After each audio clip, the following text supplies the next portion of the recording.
Things keep changing, I say, to no one. I've been gone 2 months, but it feels like a lifetime. The vibes are all different.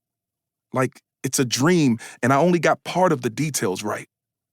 And even though I know this view, the colors seem wrong.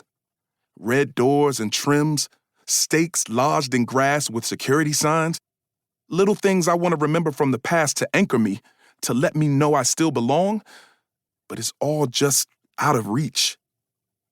Yeah, blink of an eye, but it ain't so bad, Marcus says. I mean, I'm lucky, I guess. My parents passed their place down to me. My family, though, they tried to get me to cash out, but that won't ever be me. We gotta keep ours, get that generational wealth. I take stock of Marcus, ready to connect to him on some other level, because I feel all that, the way my grandparents are trying to hold on here. Not let a white, rich family push them to cash out on the only place they were allowed to make a home in the first place. But the tightness of plastic around my ankle stops me from responding. Marcus turns down my grandparents' block, filled with manicured lawns and renovated solar roofs, stoops fixed up, but empty of people on the porch. Yeah, this is nice, but too manufactured. Something like that, I mumble. Marcus points. That their house? Yeah, that's it. Relief washes over me that my grandparents' house looks the same, even with fresh paint.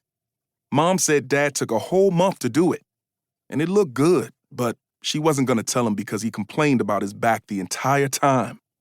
I laughed, but inside couldn't help but worry these changes meant my grandparents were next to leave the neighborhood.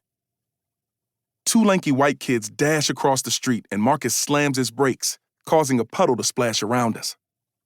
Marcus honks his horn before pulling into my grandparents' driveway. Brian Whitaker flashes an apologetic grin before swiping his blonde hair out of his eyes. Like always, he's unfazed, even though he was milliseconds away from catastrophe. Lockstep, Gavin Davis smiles and waves. Then he takes off down the street.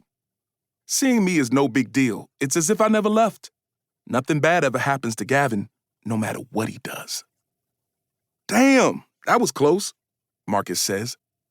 I do a double take when I see Grandma Jackson waiting on the porch. She clasps her hands together when she sees me, and I let out a loose smile, one I've been holding on tight to since New Year's Day.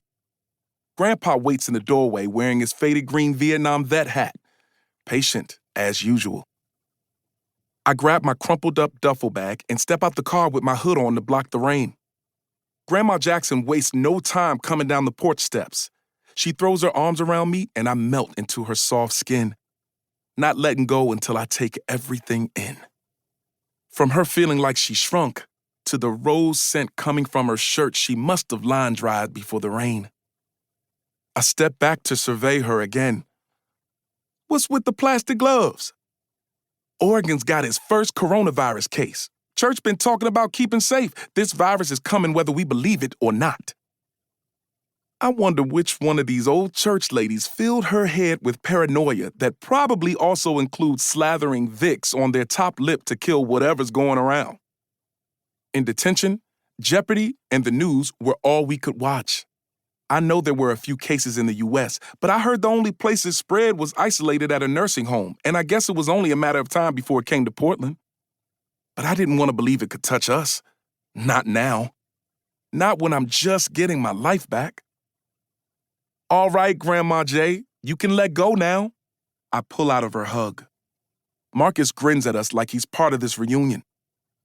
This is Marcus Smith, I say, my juvenile court counselor. Marcus sighs, acting butthurt I was all official-like. Nice to meet you. Grandma J eyeballs her gloves before taking them off and wrapping her hand around Marcus's.